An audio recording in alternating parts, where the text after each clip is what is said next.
it's Matt, and today I'm going to tell you all about my recent trip to Japan.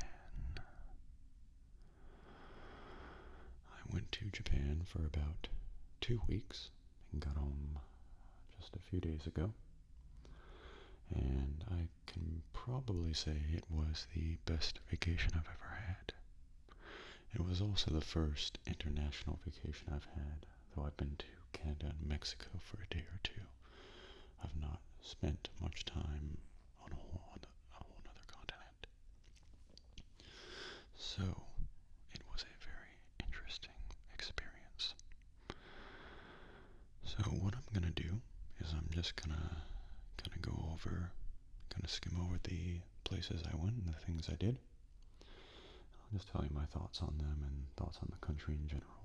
So, yeah, let's get started. So, the first day we flew into Tokyo. My friend and my brother and I, and we met another friend of ours who had gotten there a day earlier. We stayed the night in Tokyo, and then the next day we just kind of got our bearings, because as you can imagine, getting used to a foreign country, especially one where you can't speak the language very well, can be a little daunting, so you kind of want to ease your way into it as much as you can. So we kind of went around, figured out how things worked, and so on. The first thing I realized was how many vending machines and convenience stores there are in Japan. And let me tell you, it is extremely convenient having a vending machine every block or two. Vending machines that sell drinks, coffee, ice cream, beer, etc. Anything you can think of, really. And convenience stores just as often, if not more often. They have 7-Eleven like we do in America, as well as their own brands, of course. And they all carry tons of different things, from the usual convenience store food to things like underwear and books. And I'm not kidding when I say that they are everywhere.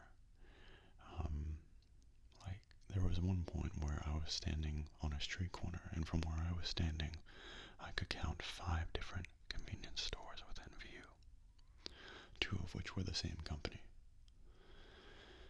It may seem a little like overkill, but it's actually very useful. It makes you feel like you don't have to go far if you ever need anything, so you don't worry about needing things, I guess. Of course, they were less plentiful in some of the more rural I can't say that correctly tonight. Rural areas. But even there, they were more common than you might see in America. But anyway, so we got our bearings then, and later in the day we went to the Ghibli Museum. For those of you unfamiliar with the Ghibli Museum, it is a museum based on and created by Studio Ghibli, the Japanese animation company behind classics like Totoro and Spirited Away. Others like Princess Mononoke and Howl's Moving Castle. So if you've seen any of those, you've seen a Ghibli film, along with many others. And the museum was meant to be kind of like walking into one of their movies to an extent. It was very whimsical and almost felt more like a theme park exhibit than a museum, but it was very interesting, very well done.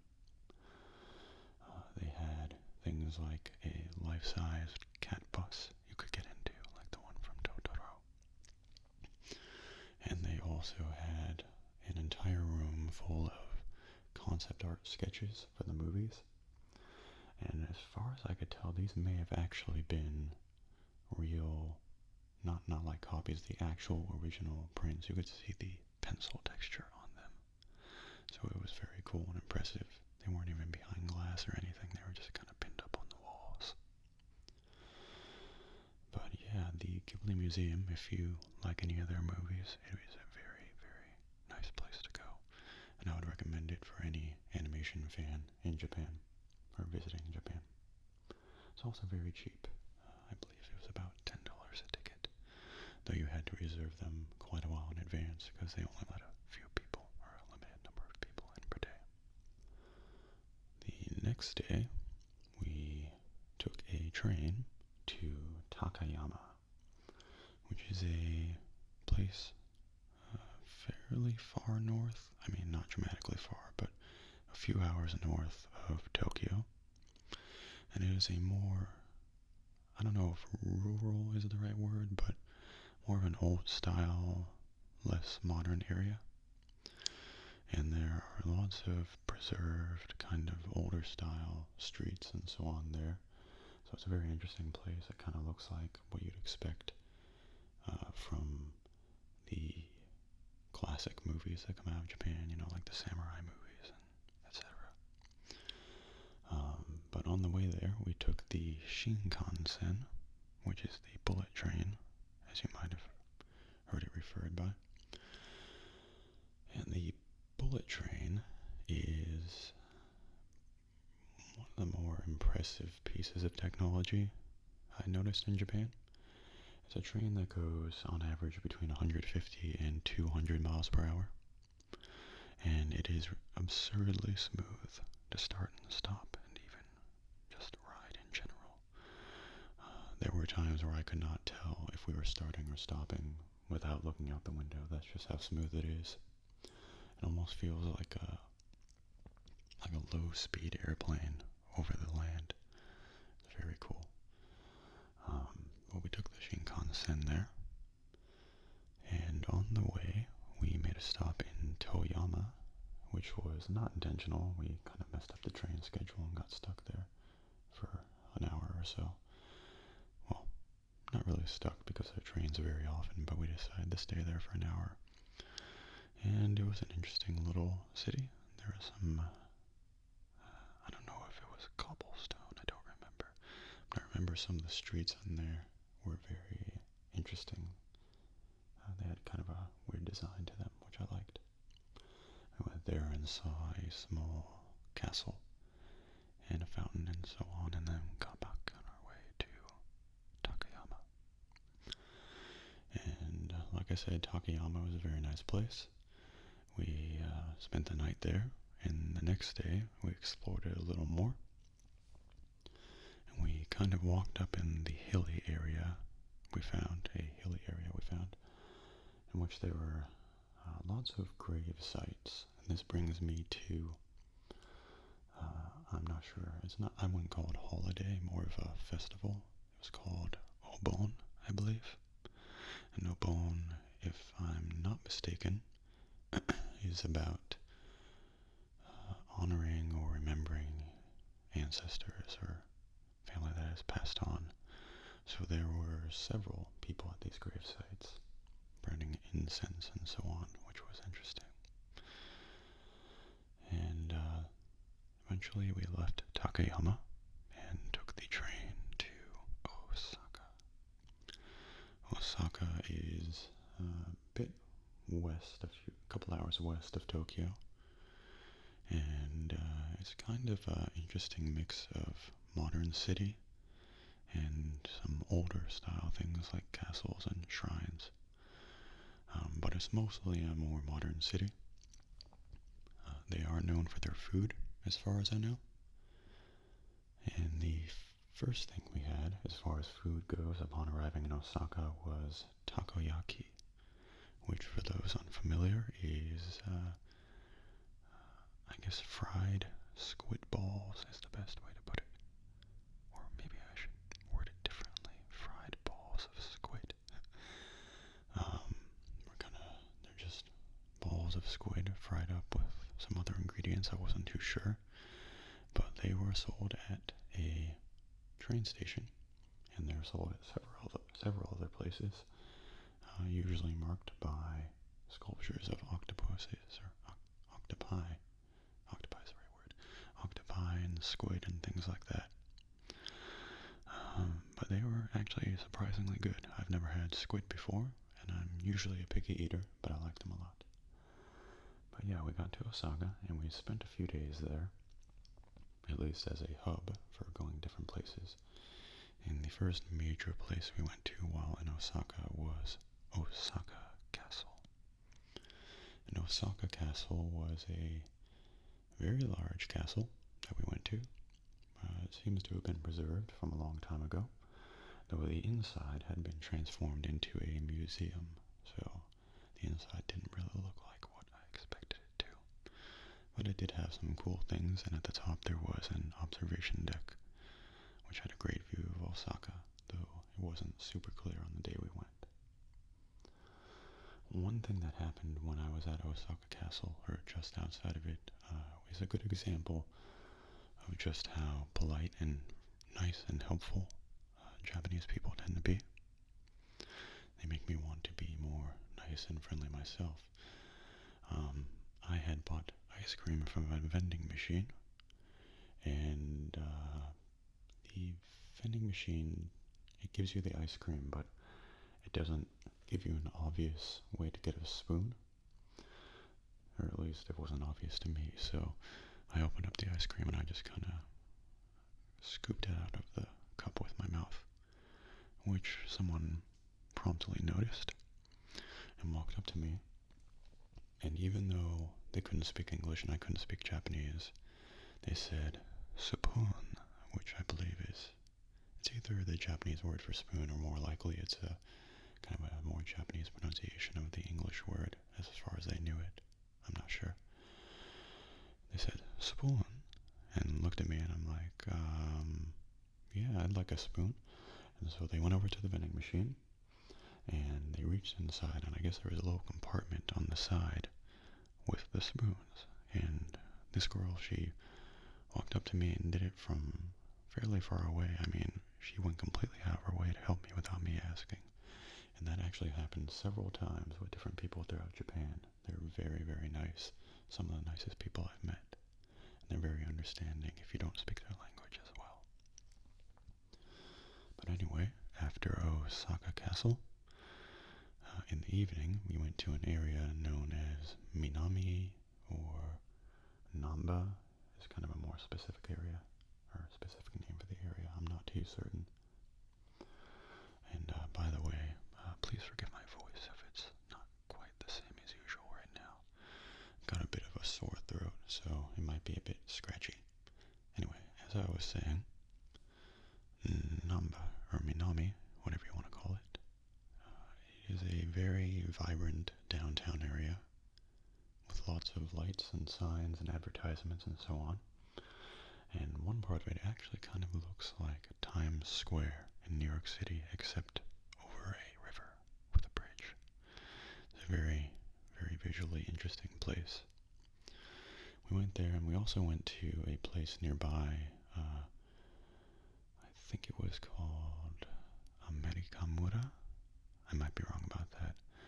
Amerikamura, which was meant to be kind of inspired by America, kind of in the same way that Chinatown in America is inspired by China, for example.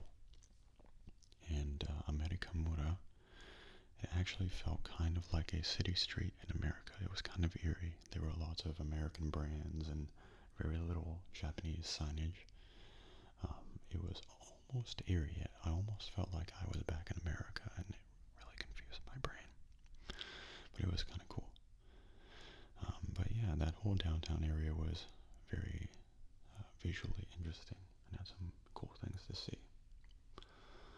And then after that, we went on a day trip to Nara. And Nara is where we went to a park. I think it was just called Nara Park. And this park had hundreds, if not thousands, of wild deer roaming around it, or inside the park, around the park, in the streets near the park, just everywhere, just wild deer everywhere. And these deer were, I'm not sure I'd call them friendly, if not very hungry. They would run around and they would try and get food from you, and there were stalls that would sell food you could give to them. And the neat thing is that most of them, or many of them, would bow to you for the food. They'd been trained, or at least learned over time, that if they bow to people, the people give them food. So you could hold out food to them and bow to them, could bow back and you could give them the food. And some of them were so eager for food that even if you didn't have any food, and even if you didn't bow to them, they'd come up to you and just start bowing. It was kind of entertaining, if not maybe a little sad. And in Nara Park was I believe it was a Buddhist temple that was home to, I think it was either the largest or the second largest Buddha statue in Japan. It was quite huge. But it was a very nice area with the park with the deer and a lake and the temple and everything. It was a very peaceful area.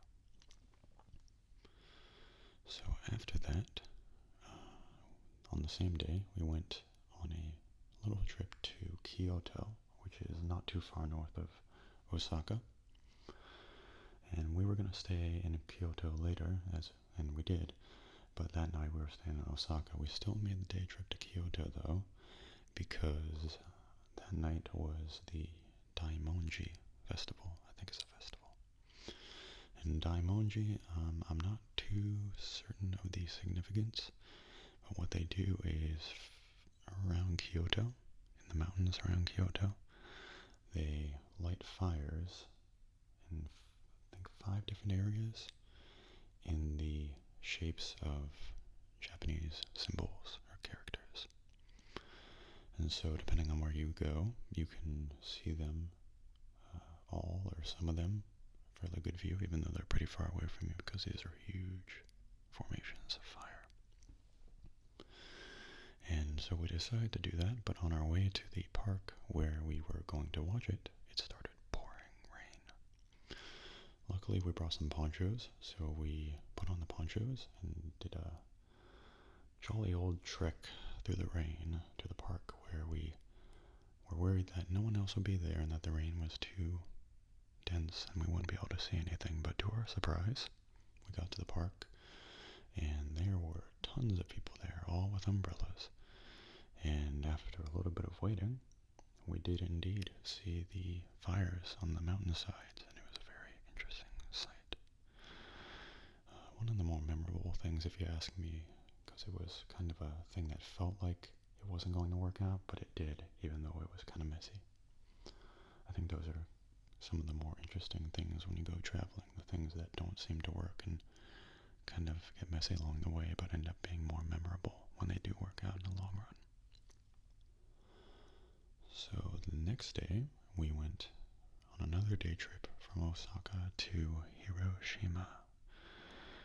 And we went to Hiroshima for the one reason you might expect someone to go to Hiroshima, to see the memorial at the site of the bomb detonation from World War II. And this was one of the more, well, probably the most somber thing we did, of course. But I felt like it was important to go see from a historical standpoint. What we visited was kind of a monument, and it was more of a kind of a park almost dedicated to the memory of the event. And in it, near the actual landing site of the bomb, was a building. I forgot the name of it, but it was a building that was still partially standing after the blast. It apparently was very well built, but it's been preserved as a just been kind of preserved in memory of the event. And it was kind of chilling to see. It makes you really realize the impact of war and so on, and what violence causes. And what was interesting about the memorial is that it was very, very respectful to all parties involved. It didn't really mention America or enemies or any really part of the war. It just mentioned this is where the bomb went off. It didn't try to throw the blame on anyone. It was just kind of, I guess, a testament to what happens when there's war and things like that. But yeah, I felt it was necessary to see, even though Hiroshima wasn't the most interesting place otherwise. And after Hiroshima, we went back to Osaka, and we tried going to the Kirby Cafe. The Kirby Cafe is I think, temporary pop-up cafe at the location of a more permanent cafe. I guess they kind of do this thing in Japan where sometimes they'll retheme restaurants for a few months or years. I know they did it with Sailor Moon, though that didn't exist anymore by the time we were there. But we went to the Kirby Cafe, and it turned out we needed reservations, so we were quite sad about that. Though we did get to look inside, and the Kirby pancakes looked delicious. If not a little pricey.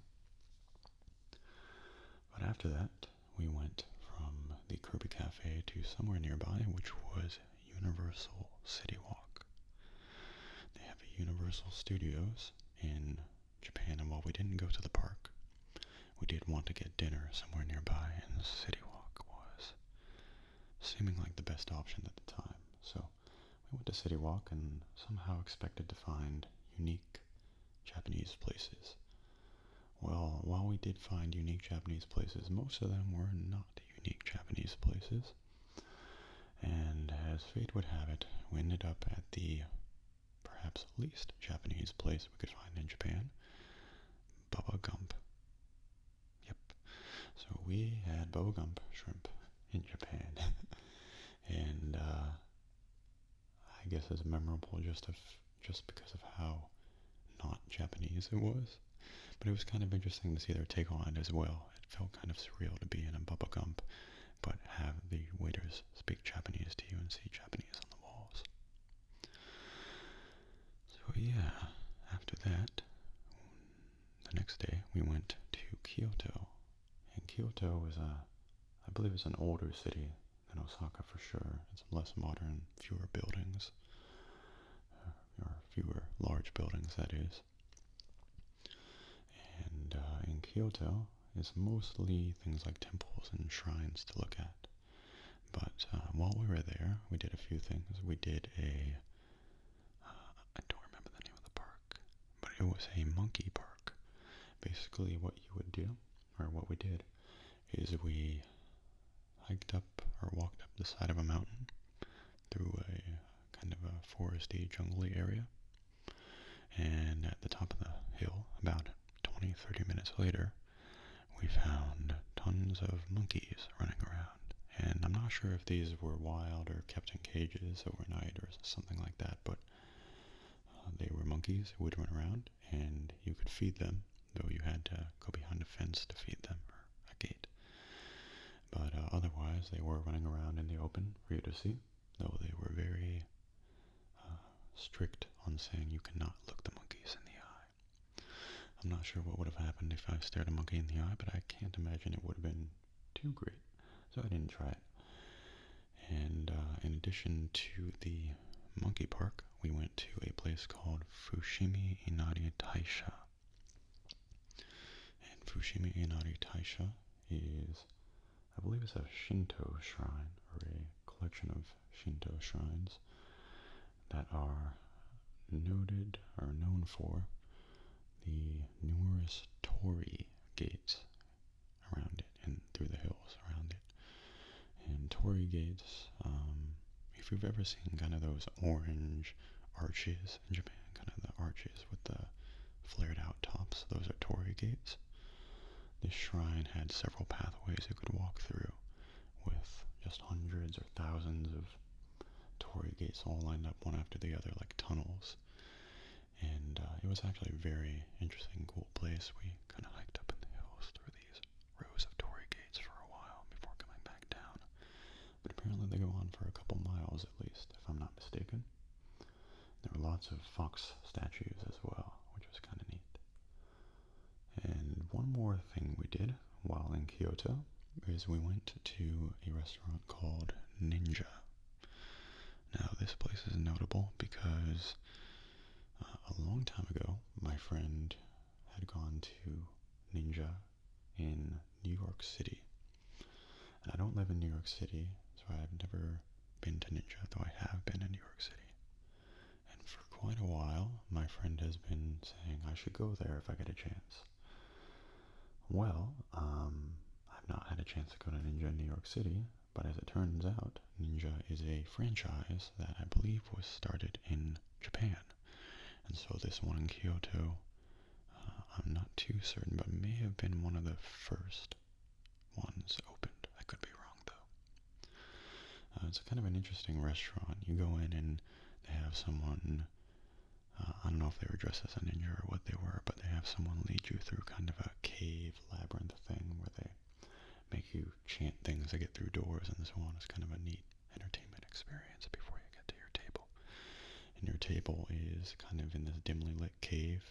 All the tables are in little nooks and crannies in the cave.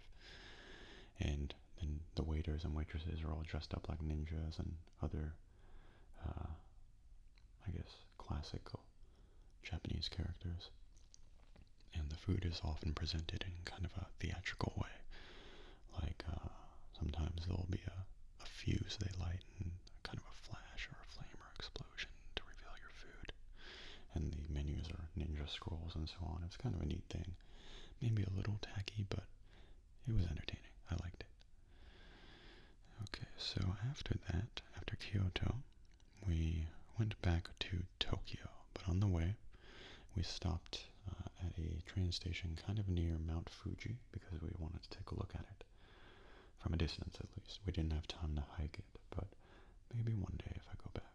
Anyway, we went to see Mount Fuji, and unfortunately it was mostly covered in clouds, and it didn't have the snow cap that you often see in pictures, because it was the summer. And speaking of the summer, it was the entire time I was in Japan over 90 degrees with super high humidity, so it was very brutal in terms of heat. But that's just a side note. Anyway, we saw Mount Fuji, and it was pretty cool, even if it was covered in clouds, and got back to Tokyo. And we spent the next, I believe it was 3 days in Tokyo, doing various things. One of the first things that we did was visit Shibuya Crossing. And you may not know it by name, but Shibuya Crossing is a very famous place in photos and videos of Japan. It's a very, very large, multi-directional intersection where every, I think, 2 minutes, all the lights go red and people can cross from every direction, and it's an extremely busy place. So at any time, you can visit Shibuya Crossing and it'll be full of people just walking past each other across the street, just hundreds of people. And it's a kind of a surreal experience just walking through the street with all these other people passing by you in any direction. It was a very cool place to see, and there were lots of vantage points or viewpoints where you could look at it from higher up nearby. So it was it was a cool place to see. And in addition, there was lots of nightlife and restaurants and so on around it. So while we were there, we ended up at a restaurant, kind of on accident. We just kind of stumbled upon it, called Me's Pancakes. And Me's Pancakes specialized in these very unique pancakes I'd never seen before. They were not as wide as regular pancakes. They were maybe 3 inches in diameter, but they were like 1 inch thick and super fluffy and jiggly, like you could wiggle your plate, and it's almost like pancakes made out of jello. They were some of the softest pancakes I've ever had. The taste wasn't anything remarkable, but just the novelty of how they looked and felt was pretty great. So, while in Tokyo, we also saw something we'd been looking for a long time since arriving there. It was kind of almost a joke among our group that it didn't exist or something like that. But square or cubed watermelon. Well, not only did we find square watermelon, we found it in several other shapes as well, like heart shapes and so on. And it turns out, specially grown watermelon in various shapes is very expensive. The square watermelon we found turned out to be the equivalent of maybe $500 US. So obviously we weren't going to buy it, but I believe they're used perhaps as decoration or maybe business gifts in Japan. I could be wrong though. So the day after that we went on a kind of a touristy tour of Tokyo. There was a bus and so on. But someone in the group wanted to do it, so we did it. And on the tour, we visited a park in the middle of Tokyo.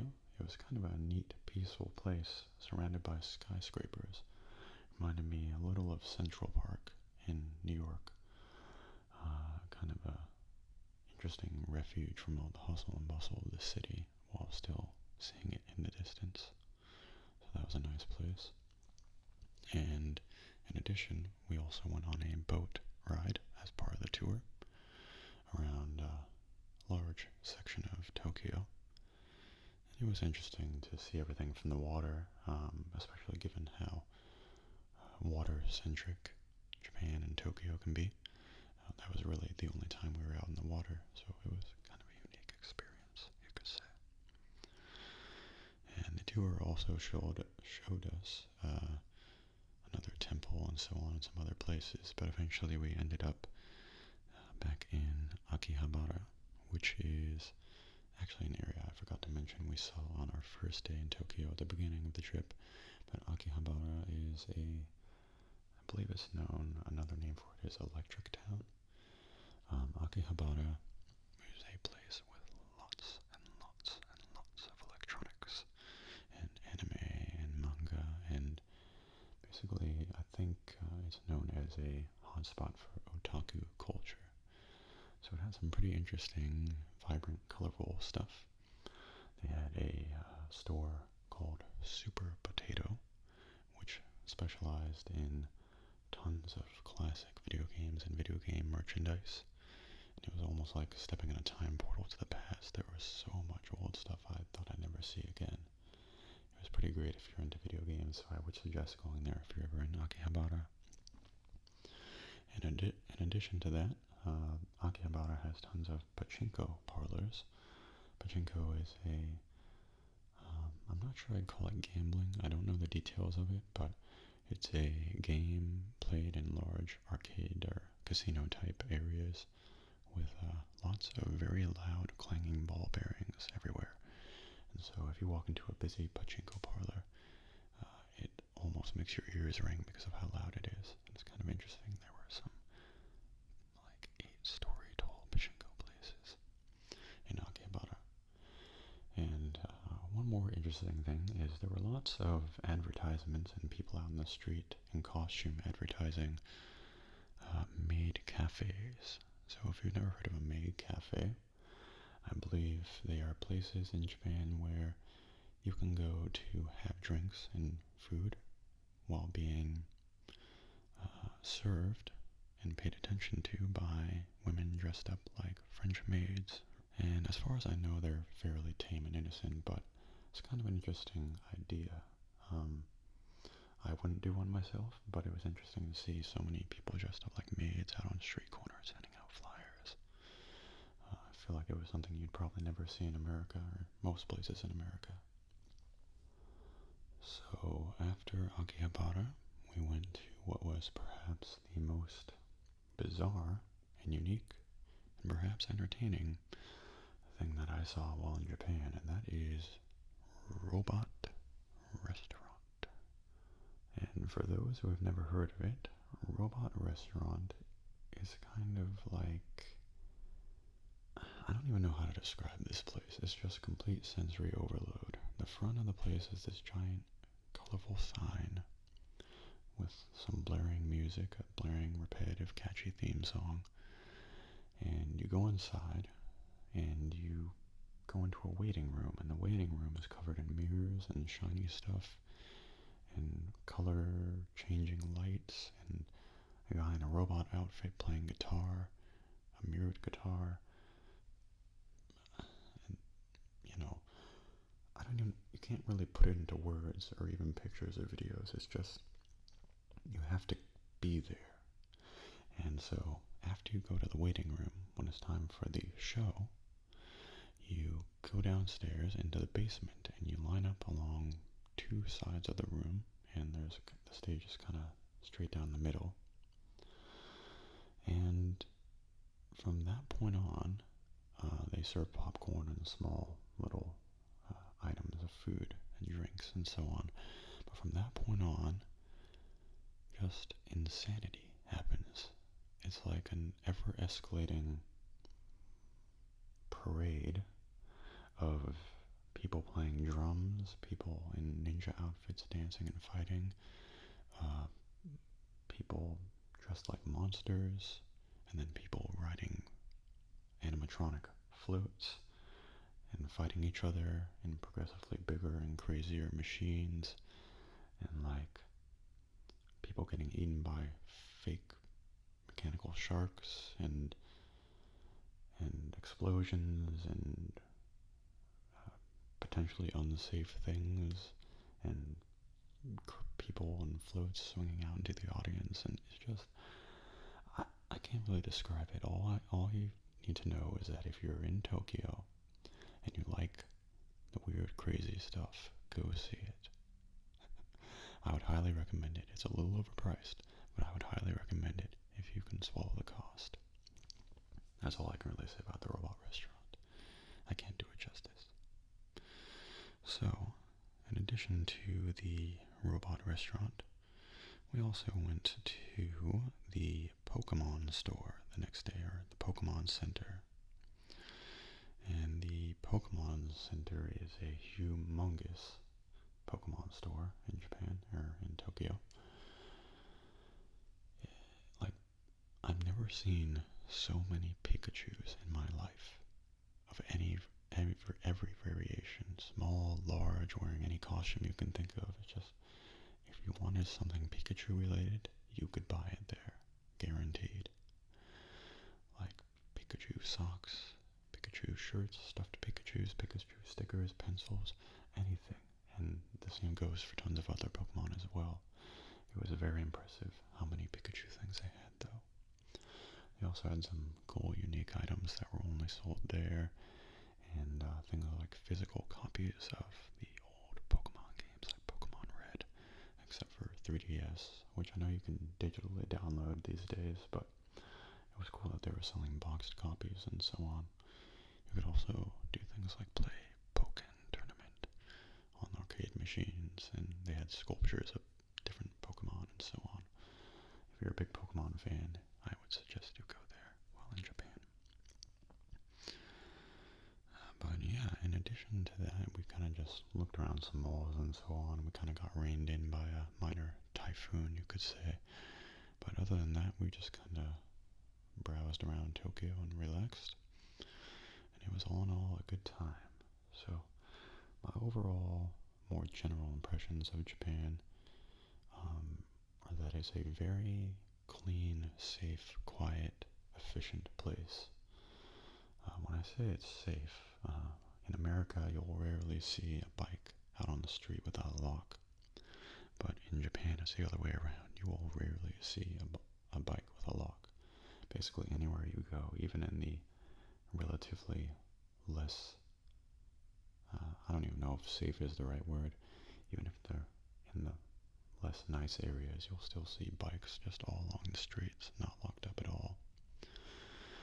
And, I mean, it just feels very safe. People are very nice, very polite, and people are actually very quiet. It makes me, as an American, feel very loud and almost rude.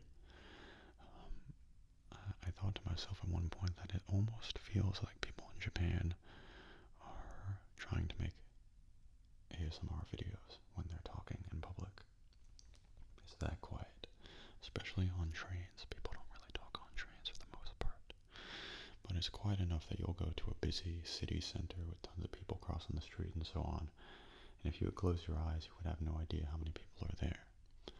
Things were very clean as well, especially in the major cities like Tokyo.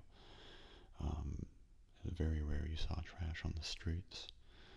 And like you would go to places like underpasses and they would look perfectly clean and white like they were painted yesterday. But yeah, it was very clean overall. Though that was in stark contrast to the fact that it was actually pretty hard to find trash cans in most places. You'd have to go pretty far to find a trash can, and oftentimes there would be no trash can but just recycling cans. And the recycling is split up into various types of recycling. It's not like America where it's kind of all lumped together into one or two things, so you had to be very particular in how you sorted your trash and recycling, which I think is neat. It makes things very clean and efficient. And on the topic of efficiency, there were some interesting things I saw, like escalators that would change direction depending on which way you walk up to them from, at least in non-busy times. So they would just stop when no one was near them, and then they'd have sensors to start or stop when you're nearby. And some other interesting things, we stayed in a couple of Airbnbs, and at these Airbnbs they had washer-dryer combos, which I'd never seen before. I don't mean them stacked on top of each other. I mean they're the same hole. You put the clothes in the washer, and the washer washes and then dries them. It's very space efficient and so on. And speaking of space efficiency, everything is super compact in Japan. It's very rare you would find a wide open building or something spread out. Things are very vertical, so you would go to a big electronics store, for example, and instead of being a wide, flat area, there would be maybe 8 floors stacked on top of each other, each the size of a much smaller store. So they make very good use of their limited space for the number of people they have in Japan. And I can understand why people there are generally not overweight, because there's tons of stairs and long distances to walk and so on, which I think is good. It made me feel like I was getting in better shape as I was there, though it was a bit hard on my feet at first, as a lazy American. But yeah, other than that, that's about all I have to say about Japan. It was a very, very interesting, very fun, very enjoyable trip. I would highly recommend visiting Japan if you ever have a chance, and I would probably like to go back there at some point.